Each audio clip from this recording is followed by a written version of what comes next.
welcome back to Cooking with Katie. I'm gonna squeeze Gail in here. There we go. Better shot. There we are. Welcome back to Cooking with Katie. I'm Katie, a registered dietitian with White Earth Public Health, and I have Gail here cooking with me today. Hi, I work with Katie at White Earth Public Health. Today we are making a classic hot dish and giving it a healthy twist. We are making a Tater Tot Hot Dish. So as we move on into the new year, we're past the holiday season, we often think of goals of improving our health and well-being. So to help you with that, we are going to be making a few dishes over the next few weeks of taking some classic recipes and making them a little bit healthier, just a few twists to them.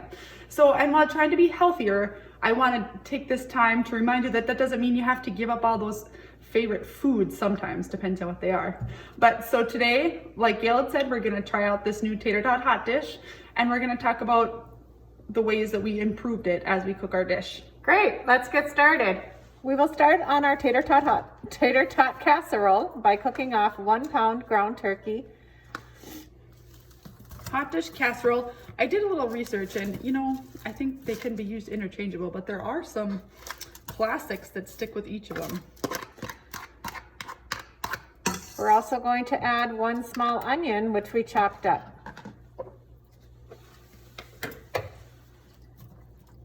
And my ground turkey is a little bit, I'm just gonna frozen yet, so it's gonna take a little bit. It might not break up so nice. Would you rather have a spoon, Gail, instead of a... No, I think we're all right. Good. We're just gonna break up our turkey and cook until we no longer see any more pink.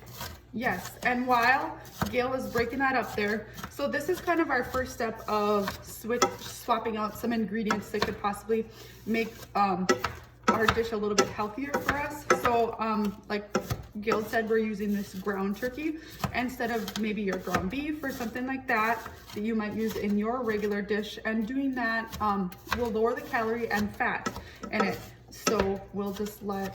Oh yes, we did that. Oh, we got to add a dash of salt and pepper too, don't A we? little seasoning. That's one thing with when you're cooking with ground turkey. I do find that sometimes they are definitely not as flavorful as your ground beef. So we'll just do a little salt and pepper here, and you know, taste it too once everything's cooked. Our turkey is all cooked, and we are ready to put together our casserole.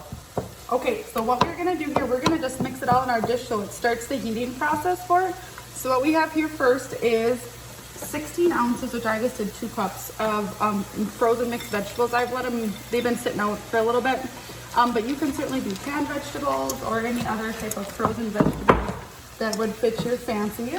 And then we're gonna put in, it calls for cream of mushroom soup, a can of the low sodium, and we're not a mushroom fan, so sorry, this is just cream of chicken, but it doesn't make any difference. You make it with whatever cream of soup you enjoy. Cream of celery would work for something homemade. And then we are gonna do, the next is, we're gonna do 2/3 cup, well it's actually more like 3/4 cup. It's 3/4 cup of, it's plain Greek yogurt. So this is one of our add-ins. Sometimes you may do a couple cans of cream of mushroom soup, so this is what we're gonna switch out. Clean that out here. And then, our flavoring here is about a tablespoon of garlic. So we'll just kind of stir that in.